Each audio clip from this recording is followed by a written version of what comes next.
Hello, तुम यहाँ इस गांव में रहती हो? मैंने तो सोचा था हीरा के लिए तुम अपने माँ बाप को ठुकरा कर आई हो तो बड़ी शान से किसी बंगले में रहती होगी, मगर तुम्हारी हालत तो शादी के बाद लड़की का सरनेम बदलता है, पर तुम्हारी तो किस्मत ही बदली हुई लगती है। अब तो कलेक्टर बनने का ख्याल भी दिमाग से निकल गया होगा। अच्छा है, गरीबी जब इम्तिहान लेती है तो कलेक्टरी तो दूर, क्लर्क की ट्रेनिंग में भी फेल हो जाते हैं। अब तुम समझी मैंने हीरा से शादी क्यों नहीं की?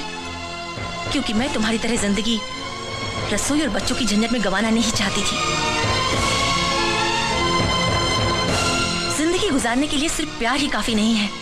मुझे देखो, जमीन पर पाँव कभी कभी रखती हूँ, और तुम सपनों को खरीदना चाहती हो, मगर हाथ में खोटा सिक्का तक नहीं। तुम एक पढ़ी लिखी बेवकूफ हो।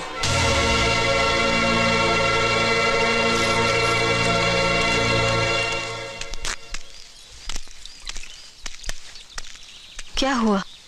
बहुत परेशान लग रहे हैं।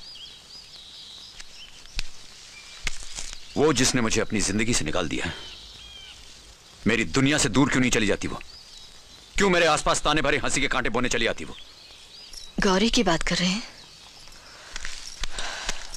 हाँ, गौरी की बात कर रहा हूं। क्यों हंसती हो तुम पर? हो सकता है उसे ऐसा करने में खुशी मिलती हो। खुश होने दो उसे, मुझे दुख नहीं होता। लेकिन मुझे हुआ, बहुत दुख हुआ, बड़ी चोट लगी मुझे।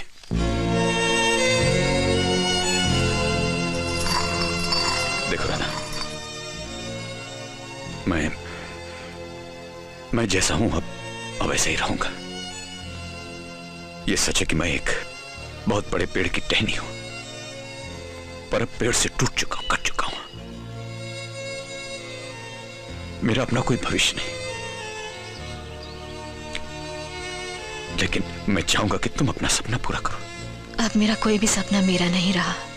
अब सब कुछ आपसे शुरू और आप ही पर खत्म। तो फिर मेरे लिए तुम कलेक्टरी की पढ़ाई करो। मैं दिन रात मेहनत करूंगा, अपने आप को गिरवी रखकर मैं तुम्हारे लिए पैसे जमा करूंगा। जितनी ऊंचाई तुम्हारी होगी उतना ही ऊंचा मेरा कद होगा।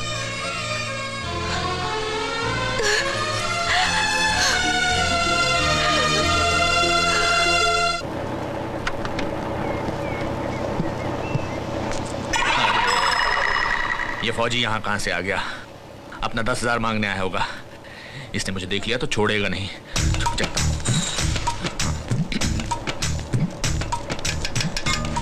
कौन है? धर्मेंद्र है जी, वो बाहर गए हैं दर्जी के पास निकर और बंडी का नाप लेने। आप कौन है? मैं धर्मेंद्र की छोटी बहन कम्मो बोल रही हूँ। आप जरा बाहर आएंगी? बाहर ना बाबा ना, पराए लोगों के सामने आने के लिए धर्मेंद्र भैया ने मना किया है। कहते हैं मर्दों की नजर ऊंची हो गई है, नजर कहीं होती है, निशाना कहीं और। मैं नहीं आती बाहर। आप घबराइए मत, मैं नजर और निशाना एक ही जगह पे रखूंगा। फौजी हूँ, बैलेंस मैनर वाला। ना बाबा ना, खूबसूरत लड़की को देखकर बड़े बड़े अनबैलेंस हो जाते हैं। शाम को भैया आएंगे, आपको जो कुछ कहना है उन्हीं से कहना। ठीक है, तो मैं शाम को आ जाऊंगा। Bye bye. बाय। लगता है उल्लू बना दिया। शाम को मिलूंगा ही नहीं, एसटीडी बंद करके निकल जाता हूँ मैं। हाँ। Excuse me. कौन है? जी, मेरा नाम चंपा है। सुना है आपको एक खूबसूरत और जवान ऑपरेटर की जरूरत है। आप जवान और खूबसूरत दोनों हैं? जी, इत्तेफाक से भरतपुर के जवान लड़के मुझे सपने में देख के जाने क्या क्या करते रहते हैं। मैं आ रहा हूँ, आ रहा हूँ। चंपा, चंपा कहाँ है? ये रही आपके सामने। क्यों बे, तू मुझे क्या बेवकूफ समझता है? उल्लू का पट्टा समझता है? अबे मैं तेरे से बड़ा नौटंकी बाज हूँ। चल पैसे निकाल।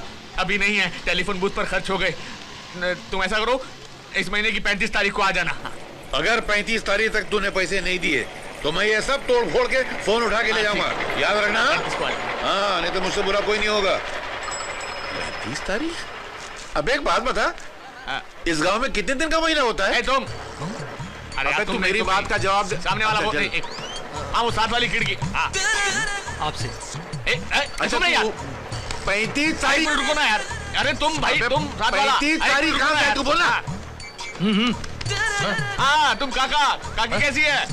हाँ उनसे कहना मैं दिवाली पर आकर मिलूंगा, और अगर उनको पैसों की जरूरत हो तो मुझे टेलीग्राम कर दे। अबे मेरे पैसे। एक मिनट, हाँ टेलीग्राम कर दे, मैं उनको मनी ऑर्डर भेज दूंगा। काकी को मेरा प्यार देना। Okay bye bye tata see you. एक बात बता, ये तेरा काका तुझसे बात करते वक्त इतना कंफ्यूज क्यों था? काका? हाँ? काहे का काका? मैं तो इसको जानता भी नहीं। हाँ? मैं तो उंगली कर रहा था। ये साले लड़ झगड़ के बस पे चढ़ जाते हैं और फिर धक्का मुक्की करके खिड़की वाली सीट पर कब्जा करके सो जाते हैं, साले सुस्त मुर्गे। अब ये सारे रास्ते परेशान रहेगा, ये सोच सोच के कि खिड़की पर सर मारता रहेगा कि मैं कौन हूँ, मैं इसे कहाँ मिला था, मेरा इसके साथ कैसा रिश्ता है, वगैरह वगैरह। एक बात बता, ये सब करके तुझे क्या मिल जाता है? मजा आता है। मजा आता है? तो 35 तारीख कभी आएगी? मेरा पैसा कभी आएगा? वो आ गई। हैं? मैं नहीं आपने वो आपको बुला रहे हैं। नहीं भाई साहब, आपने बहन जी, आपने आप भी नहीं, वो ये आपको बुला रहे हैं। नहीं पीछे वाला। सुनो, उधर देखो। क्या रे, कैसा है? अरे बड़े भाई कैसे हो? भाभी कैसी है? ठीक ठाक है ना? उनसे कहना कि तेल खरीद के रख ले, दिवाली में दिया जलाने के लिए मैं आ रहा हूँ। सुन रहे हो ना? दिन को रंगीला देखेंगे, रात में दिवाली मनाएंगे, 1 लीटर दारू पियेंगे। क्या? Okay bye सीरियो। क्या तेरा भाई था वो? अरे काहे का भैया, उसको कोई काम नहीं है, आने जाने वालों को बेवकूफ बनाता है। आज मैंने बेवकूफ बना दिया। एक बात बोलूं, तू सबको उंगली करता है, वो तुझे उंगली कर गया। अरे काहे की उंगली? मेरे बचपन का दोस्त था, स्कूल में साथ पढ़ते थे हम। अच्छा, बचपन का दोस्त है। तेरे बेटे की उम्र का है। अरे वो तो एक ही क्लास में बहुत बार फेल हुआ था ना, इसलिए बड़ा ही नहीं हुआ, समझे?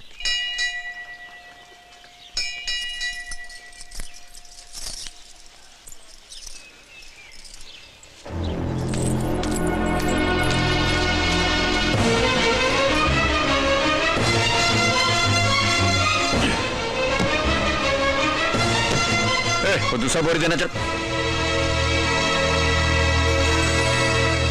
1 2 3 4।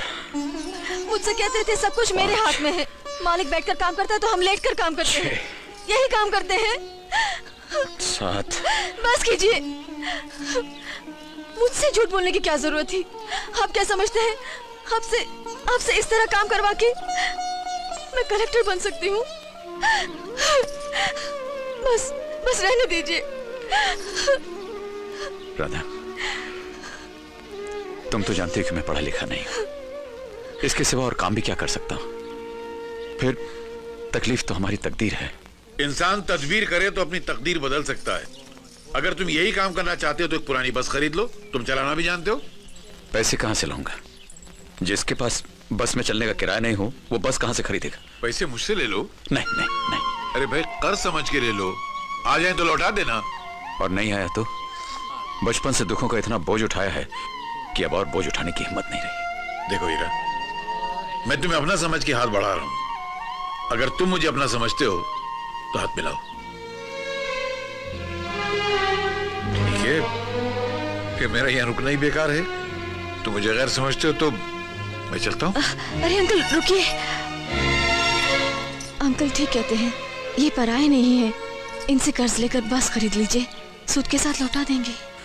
राधा लेकिन। अरे क्या लेकिन चलो चल के बस खरीदो।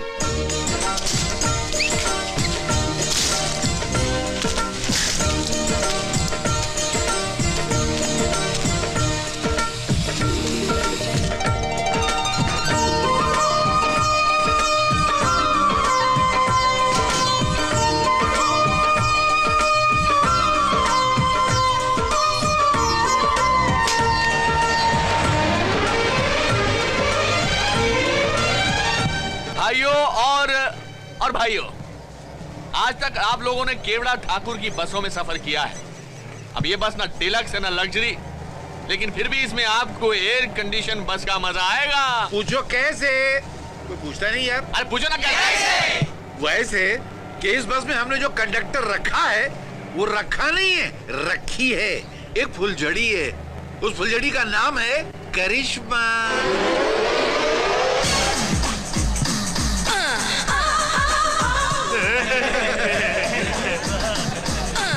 रुकी ना दिल की धड़कने, करिश्मा टिकट बांटो।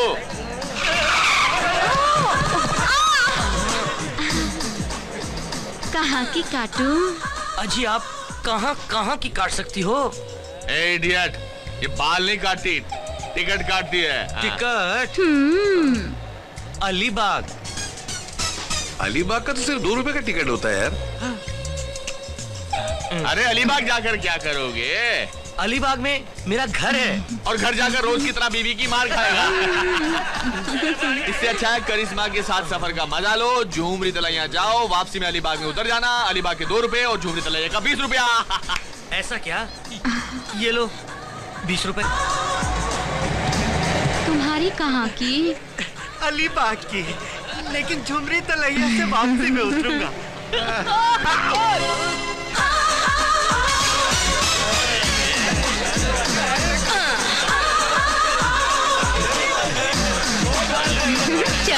चढ़ जाओ। एक टिकट देना, झुमरी तलैया। 30 रुपए निकालो। 30 रुपए? 30 रुपए क्यों? दूसरी बस वाले तो 20 रुपए लेते हैं, तुम 30 लोगे? अरे दूसरी बस सिर्फ डीलक्स होती है, हमारी बस सुपर डीलक्स है, वो देखो। हाँ तो कैसी है सुपर डीलक्स? बहुत अच्छी है साहब, बहुत अच्छी है। ठीक है 30 रुपए निकालो। 30 रुपए क्या साहब, मैं तो 50 दे सकता हूँ, ये लीजिए। ये लो टिकट, कल आ जाना। कल? और नहीं तो क्या, अभी ये लोग बेचारे कल रात से लाइन में खड़े हैं, अभी इनको टिकट मिला इसलिए बस में जा रहे हैं। उधर देखो, ये कल के एडवांस के लिए अभी से लाइन में खड़े हुए। मगर ऐसे कैसे हो सकता है? अरे नहीं हो सकता तो पैसे वापस लो। हाँ, टिकट लो। मैं कल आ हाँ, जाऊंगा। चलो जाओ। अरे बस वाले बाबू, मेरा भी टिकट काट दो। उधर कहाँ जा रहे हो? टिकट काउंटर यहाँ है भैया, यहाँ है। ओ इधर है, मुझे दिखाई नहीं देता। अरे मैं बाप। अंधा हूँ ना। अरे तो तुम काय को बस में चढ़ रहे हो भैया? तुम्हारे जैसे लोग बस के ऊपर नहीं चढ़ते, बस तुम्हारे ऊपर चढ़ती है। जाओ जाके बस के नीचे लेटो। दिखाई नहीं देता तो क्या हुआ? छूकर मजा तो ले सकता हूँ ना। कैसा आदमी है? Where is lady conductor? कहाँ है? कहाँ है? अरे अरे अरे अरे वहाँ नहीं, रॉन्ग नंबर। किसने कहा था टिकट काटने के लिए लड़की रखने को? इस तरह पैसेंजर बढ़ जाते हैं। अगर बस में कोई चढ़ नहीं रहा था तो खड़े रहने देते उसे। इस बस कंपनी को मैंने अपने पिताजी का नाम दिया है, अपने आप को डुबा सकता हूं, उनके नाम को नहीं। ले जाओ ये रुपए और जिन जिन से लिए उनको वापस करके आओ। अब बस मैं चलाऊंगा और कैसे चला जाती मैं अच्छी तरह जानता हूं।